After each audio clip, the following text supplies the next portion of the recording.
The newest MCU movie is out with contrasting opinions for audiences. It may not have done well at the box office opening weekend, but I had an absolute blast watching this. The film follows Brie Larson's Carol Danvers, Iman Vellani's Kamala, and Teyonah Paris Monica Rambeau as they're linked together by their light-based powers while dealing with the devastating consequences of Danvers' decision to destroy the Supreme Intelligence on Hala. It's possible to argue that one of the Marvels' greatest strengths is the lack of expectations coming in. Between the lack of promotion thanks to the strikes, me not enjoying the first Captain Marvel, and just an overall feeling of negativity online surrounding the film, there was a very low bar set for me. I wasn't as hyped up as per se Thor: Love and Thunder or Guardians 3. I was there just to watch a Marvel movie and have a good time, which made the entire experience so much more enjoyable. Between the action, comedy, characters, I just had a really good time with it. I felt free to take in whatever I was getting and not be expecting anything huge, so I enjoyed what I could and laughed away anything that felt weird. In terms of action, I loved how they incorporated the teleporting to make the fights unique. Despite my low expectations and whatnot, I honestly think this is a very solid MCU movie, nowhere near deserving the box office that it has so far, and the action was one of its main strengths. Because of the teleporting, and the atmosphere it gives to every battle, I was constantly captivated and engaged during every sequence.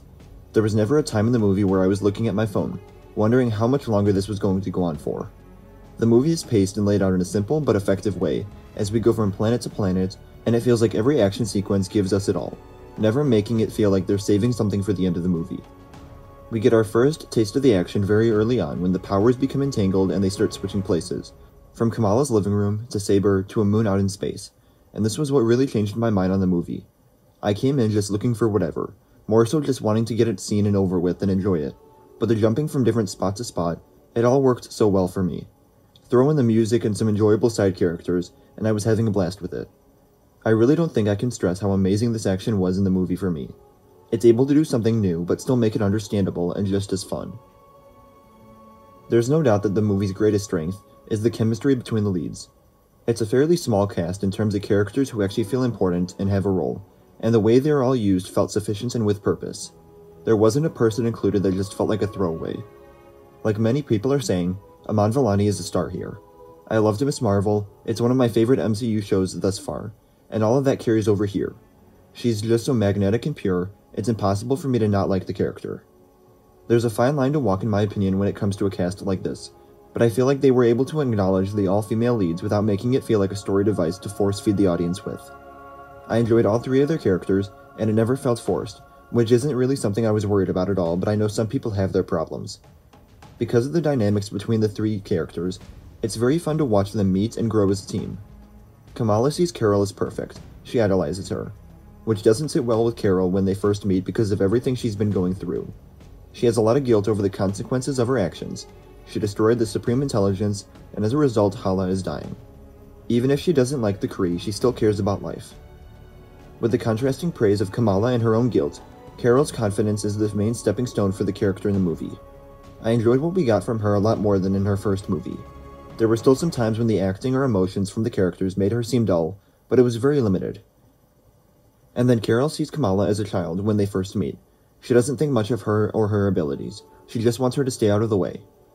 It's a relatively fast relationship arc that happens within the first act of the movie, but it still slowly continues through to the end when Kamala is given the opportunity to be more and more involved in the fights with Dar-Ben, and eventually gets both Bengals.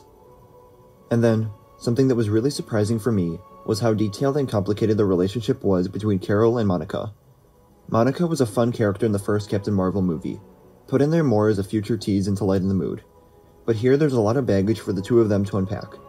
Carol hasn't been back to visit ever since then, a time period which included Monica being blipped away and her mother dying from cancer. A family reunion has been put off by the two of them to avoid talking about all of this, and then fate forces their hand when they end up together in the Khan household. Monica gives her the cold shoulder upon their first meeting again, and then the first act of the movie is where they start to hash out their feelings and restore their bond.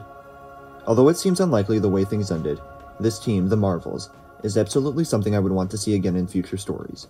It probably wouldn't be as interesting without the power switching, but they all work very well together. I did find it interesting that Carol seemed somewhat disappointed when the powers became disentangled. Their connection forced her to have a team, have some other people on board. When we first meet her in the film, she's all alone in space other than Goose, so having this connection forced them all to be together and work together. And now she's out there on her own again to end the movie. Although I somewhat doubt it, I hope this is leading up to her leading a version of the Avengers. They'd have to find a way to make it so she isn't 10 times more powerful than everyone else on her team, but I do think the character works better as a group, and she looks like she's done with being alone, especially after losing yet another person. Going a bit into the side characters, I think Fury was used much better here than in Secret Invasion.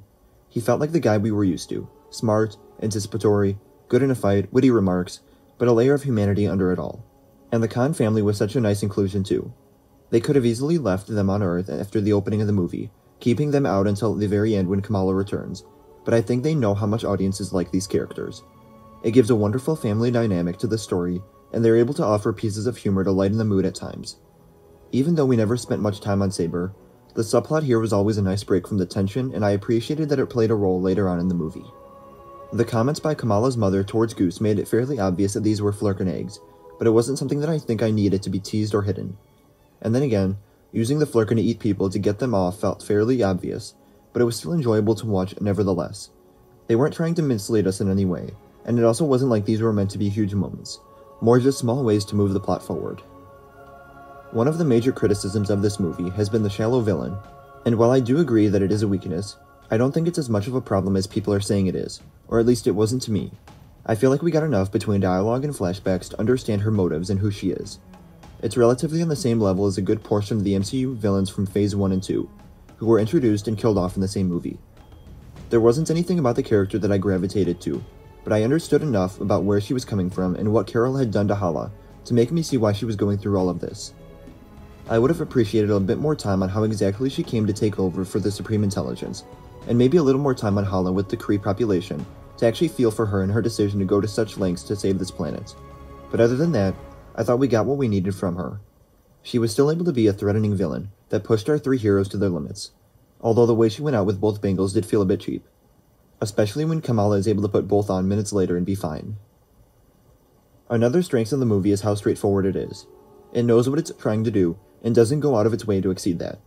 The story was very focused and to the point, not trying to feel like a part of this interconnected story. There are connections here or there, but it never felt unnecessary or forced. It's a shorter runtime, but it's not like they needed more to fluff it out. Everything here has a purpose, and it helps keep the audience engaged throughout the entirety of the film. I enjoyed just about everything this movie gave to me, and the ending only made it stronger. It felt like an obvious oversight that Monica would have to stay behind after closing the Terran reality, but it was still able to be somewhat emotional goodbye. She's still alive, and given that this is only the second time we've seen her with powers, I think she'll find her way back at some point or another. I had had the mid-credit scene spoiled for me, so I knew Kelsey Grammer's Beast was going to be in it, but I didn't know that it was going to be in his reality, not him coming into ours.